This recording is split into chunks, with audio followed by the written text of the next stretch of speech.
Você faz seguro do seu carro? E se você precisar utilizar, será que ele vai cobrir todas as suas despesas? E se seu carro for roubado, como você deve proceder? O nosso convidado de hoje é Álvaro Dabos, ele é diretor executivo. Daqui a pouquinho, no Ponto de Equilíbrio.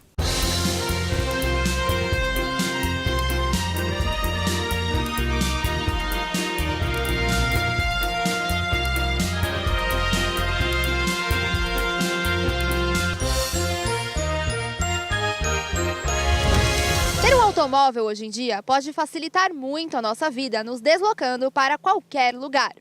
E com o aumento de roubos de carros aqui no Brasil no último ano, temos cada vez mais a necessidade de contratar um seguro.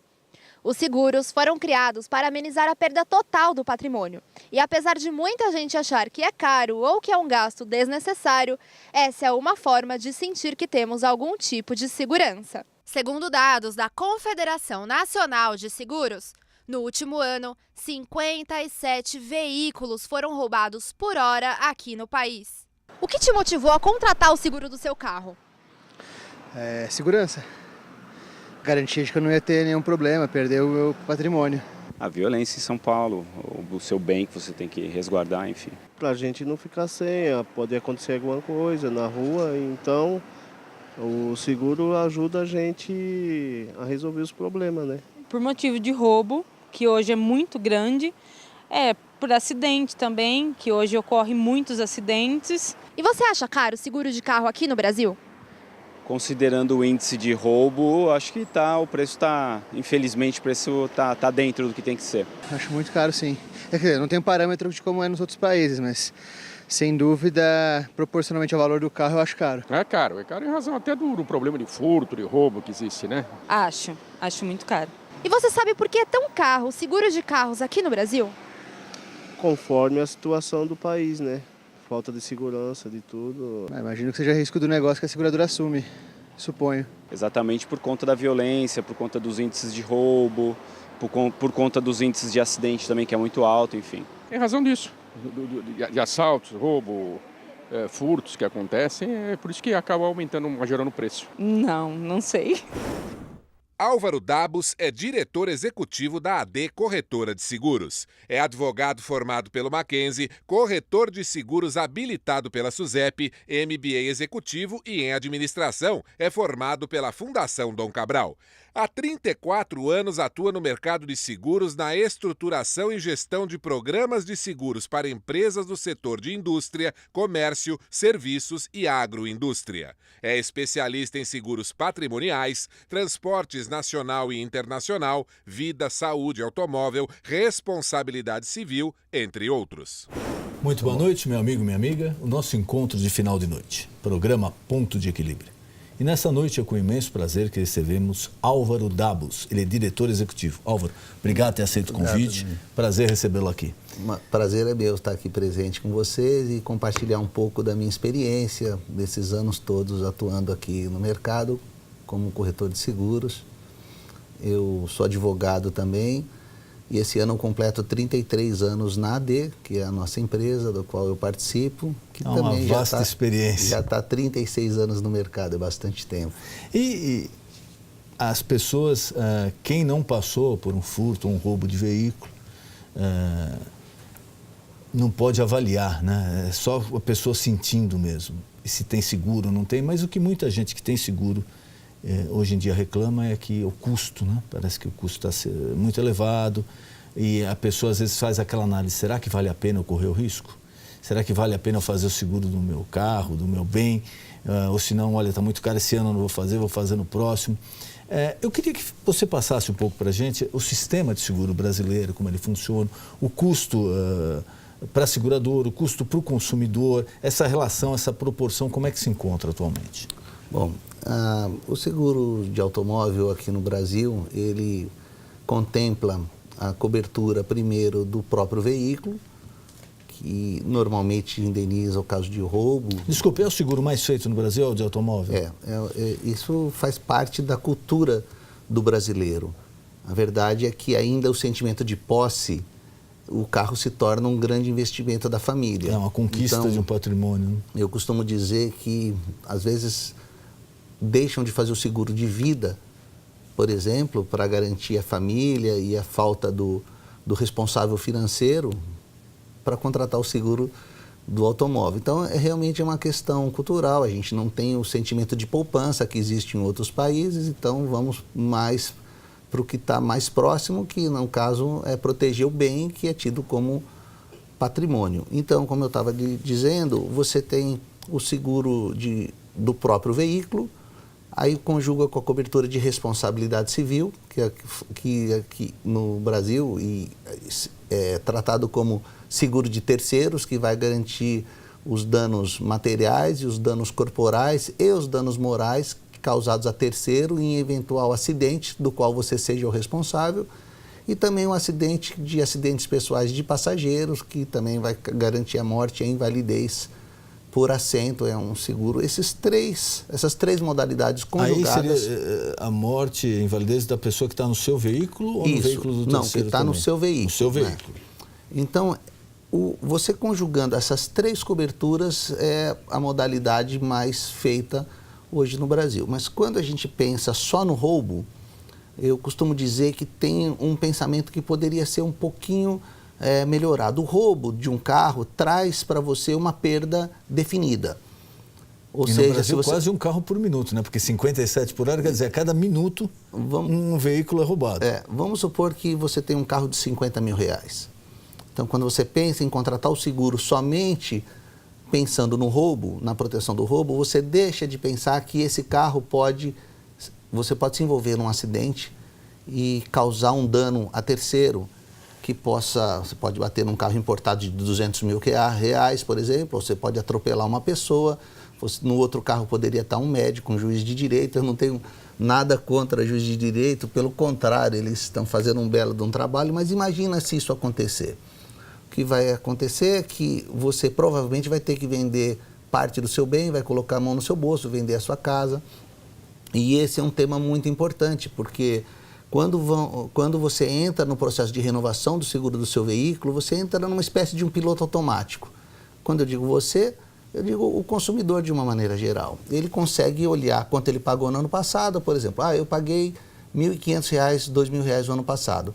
Qualquer coisa de que ele receba uma proposta, às vezes ele nem descobre se ele está fazendo por um corretor de seguros profissional ou se ele está contratando com uma agência bancária, por exemplo.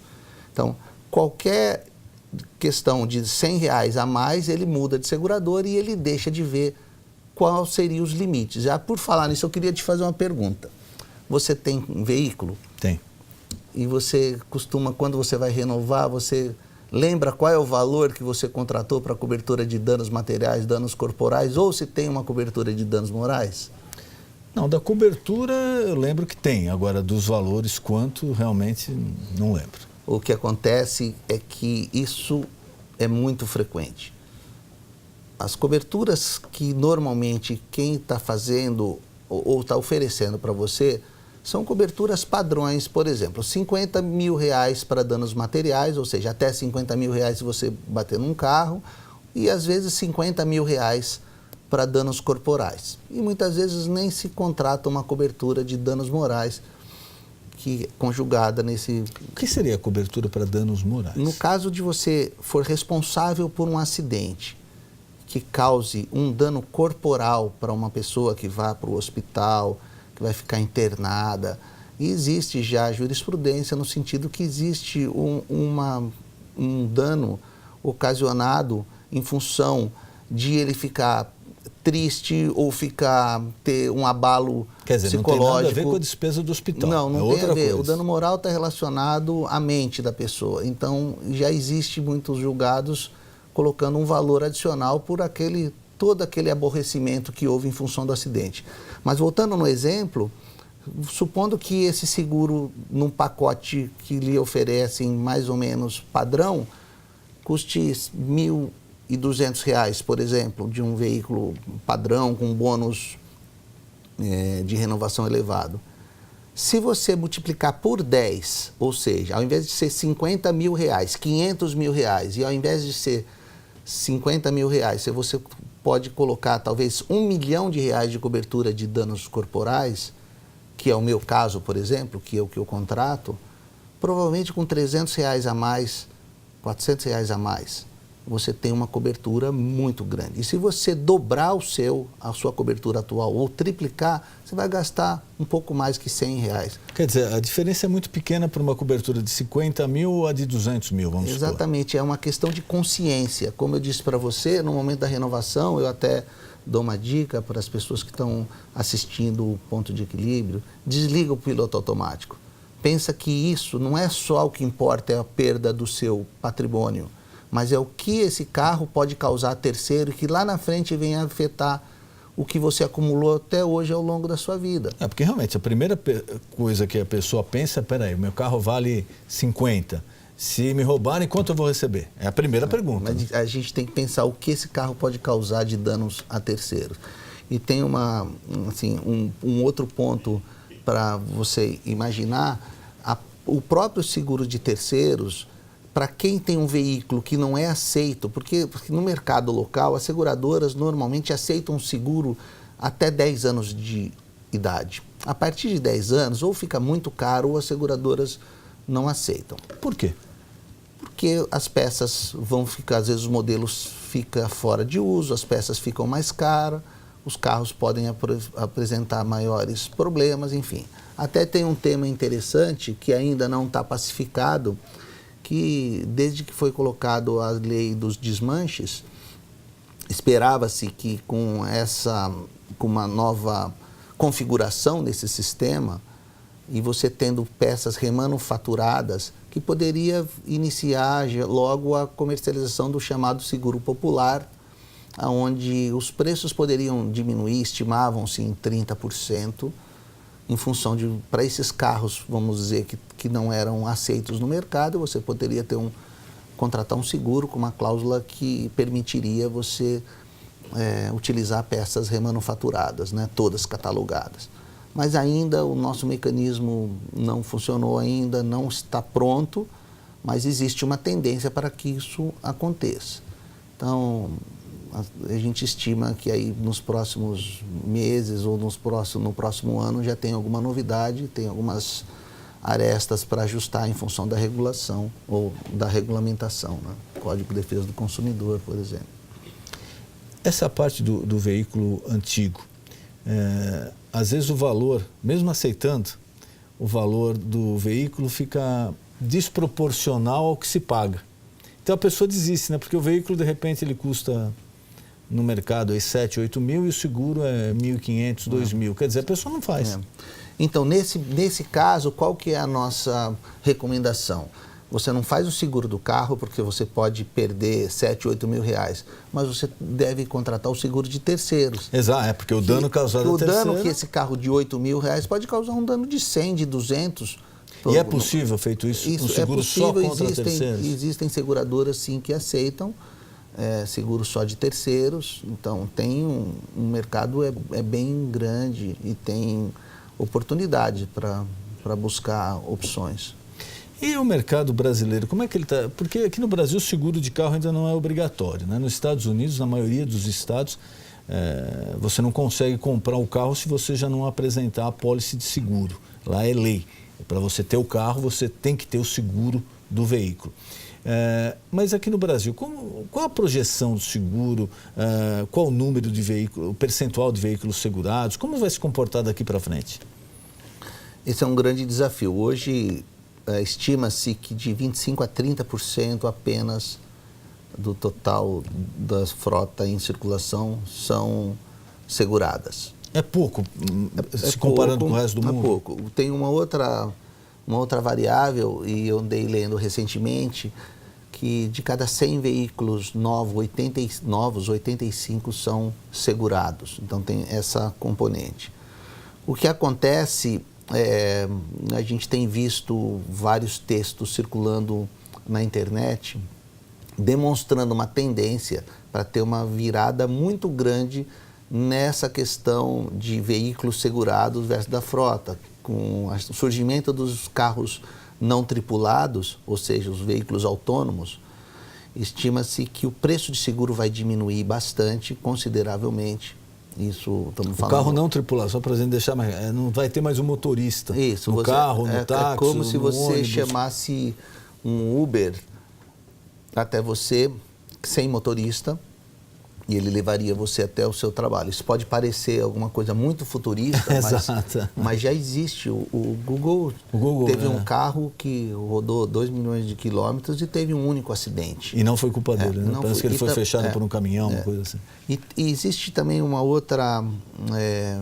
variável em relação a isso, que é a questão do sentimento de posse ou do uso compartilhado. Então, e isso eu estou dizendo o que eu tenho lido, e você pesquisa no Dr. Google e você vai ver muita gente falando sobre isso. Então, eu não tenho a minha opinião formada, só estou compartilhando com você, mas é provável que mais para frente as pessoas não tenham mais a posse do veículo e esse carro vai ser compartilhado com você, comigo, com mais 2 outras pessoas. Então, você não precisa fazer seguro, eu não preciso fazer seguro, e quem vai ser responsável por contratar o seguro é a companhia que vai oferecer esse serviço. Né? Então, a gente está falando de modelos como aconteceu com o Uber, como o Airbnb, que é um site hoje de você, como se fosse uma rede hoteleira, sem ter hotel. O Uber é uma companhia de táxi sem ter táxi, como se fosse isso. E deve existir algum movimento esperado para a questão dos seguros também em relação aos veículos não tripulados e o uso compartilhado também. Por enquanto, a gente tem que olhar isso acompanhando, a gente tem que continuar estudando, vendo o movimento de como vai se portar essa tendência, mas o que importa, assim, voltando ao tema da nossa entrevista, é muito importante pensar em sair do piloto automático, olhar para o contrato, vai renovar o seu seguro de automóvel, verifica o que você contratou. As informações também são muito importantes. Tem um questionário que todas as seguradoras definem como perfil e pergunta para você, você é casado? Sou casado. Guarda seu carro na garagem? Tem filho menor, filho de 18 a 25 anos de idade? Quantos quilômetros você utiliza? Tem um modelo de perfil.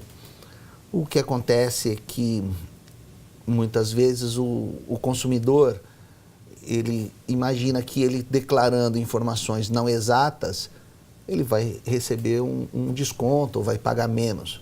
Só que se tiver um sinistro, um acidente, e a seguradora constatar que houve essa omissão ou que houve uma informação equívoca, ela pode se recusar a fazer o pagamento da indenização. Justamente eu ia partir para uma pergunta mais ou menos nesse sentido.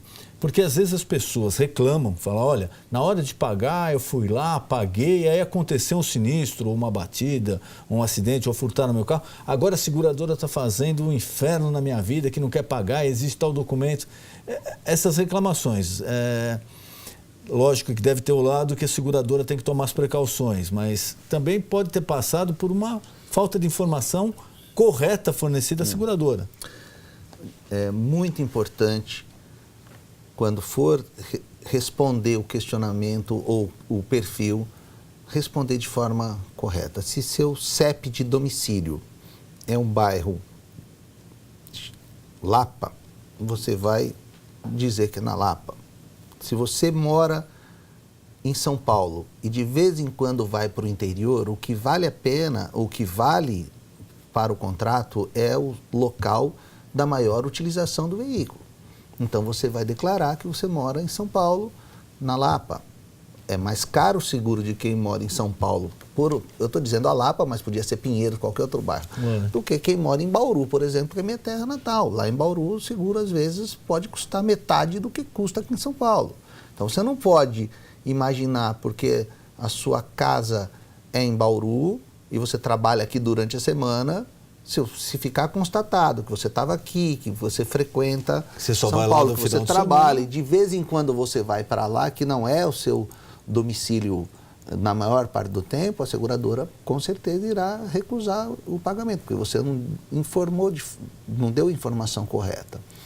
Então, se atentar, em primeiro lugar, às informações prestadas. Em segundo, pensar na cobertura que você está contratando.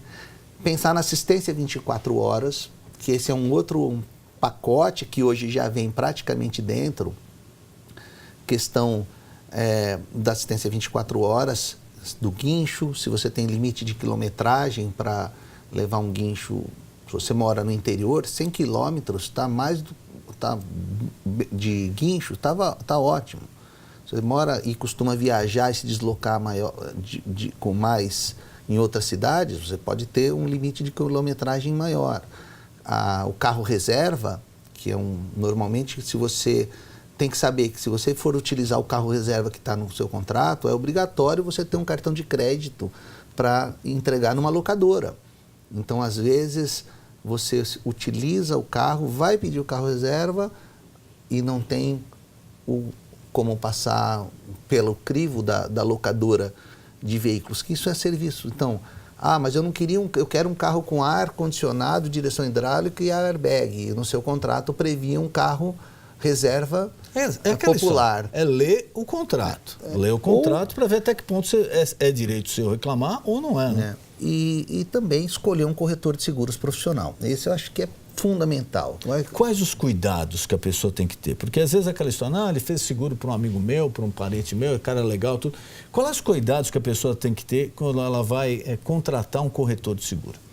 Bom, a referência é sempre uma ótima ideia. Você ter pessoas do seu relacionamento no clube, que você lida no dia a dia, pode ser seu grande amigo, mas você precisa saber como é que é a atividade dele profissional. Então, sempre ter referência de alguém, de algum amigo, na companhia que você trabalha, com quem eles fazem seguros. Então, entendo que dessa maneira. Não tem aconselho... algum cadastro? Não, você pode consultar. No caso, o Sindicato dos Corretores, você pode checar se o corretor é habilitado, normalmente pela SUSEP, se ele não tem nada consta, mas o mercado regula muito bem isso. Às vezes, na maioria das vezes, os corretores que estão trabalhando são os que estão no mercado, estão aptos para fazer isso. O que eu não aconselho é você entrar num estabelecimento financeiro e, em função de uma reciprocidade, até que isso não é permitido, você acaba fazendo uma aplicação e acaba contratando o seguro. Aí você tem um acidente e você vai fazer contato com aquela pessoa que estava naquele estabelecimento, ele não está lá porque ele foi transferido para outro. Então, seguro aquela história, né? O meu gerente me pediu para fazer o seguro de tal coisa. Seguro é uma relação de confiança também, de confiança com o corretor, de confiança com a seguradora.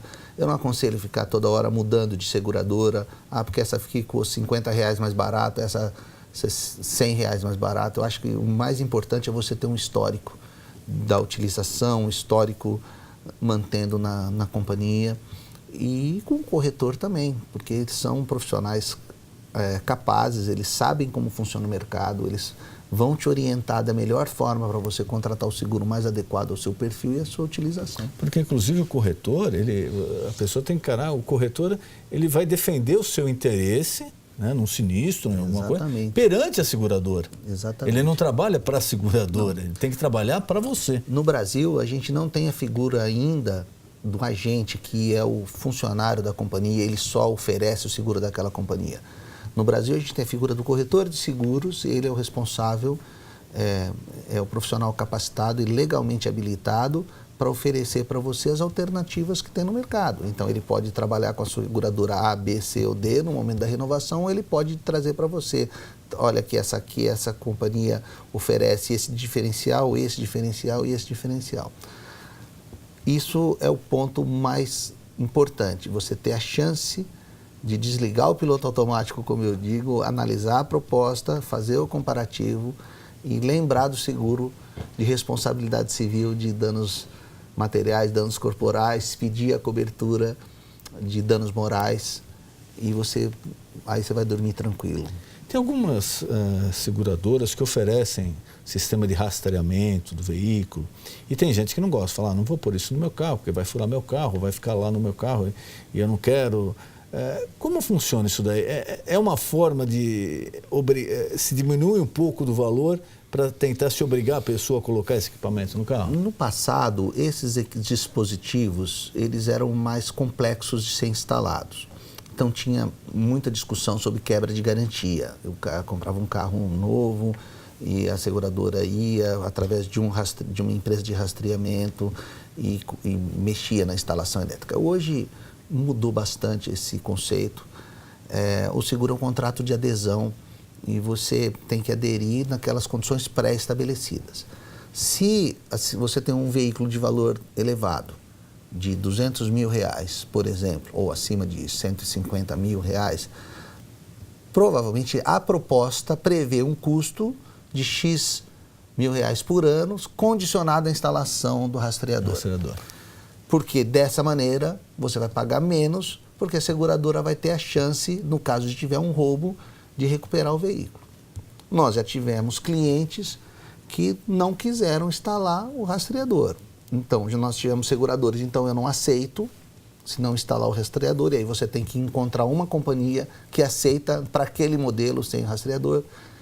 Porque tem também uma outra questão, cada seguradora tem uma experiência em determinada marca, em determinado tipo de veículo, em determinada frequência de roubo. Então, para um determinado tipo de veículos, uma seguradora exige o rastreador, outra pode ter tido sucesso, não ter tido um índice baixo, não é?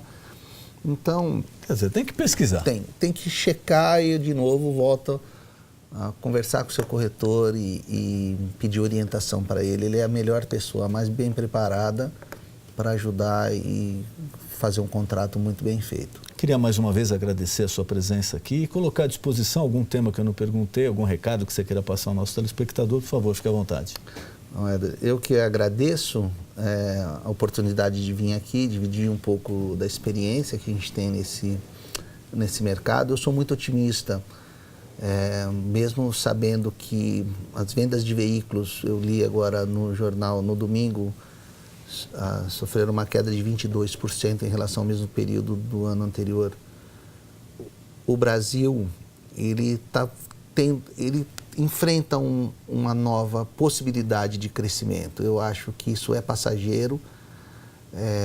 O seguros deve crescer no todo esse ano, próximo de 8%, estima-se. Algumas carteiras, como seguro de veículos, vão andar de lado, ou seja, não vão crescer. Por outro lado, tem outros ramos que estão sendo impulsionados, como seguro de vida, como seguro-saúde, por conta de não ficar à mercê do atendimento do Estado. A parte dos seguros de residência, o seguro de garantia judicial, que é uma modalidade muito nova. Um dia eu posso voltar aqui só para falar sobre isso. Eu represento a AD, Corretora de Seguros. Nós estamos há 36 anos no mercado e temos especialidade no setor sucroenergético, na área de infraestrutura, indústria, comércio e serviços.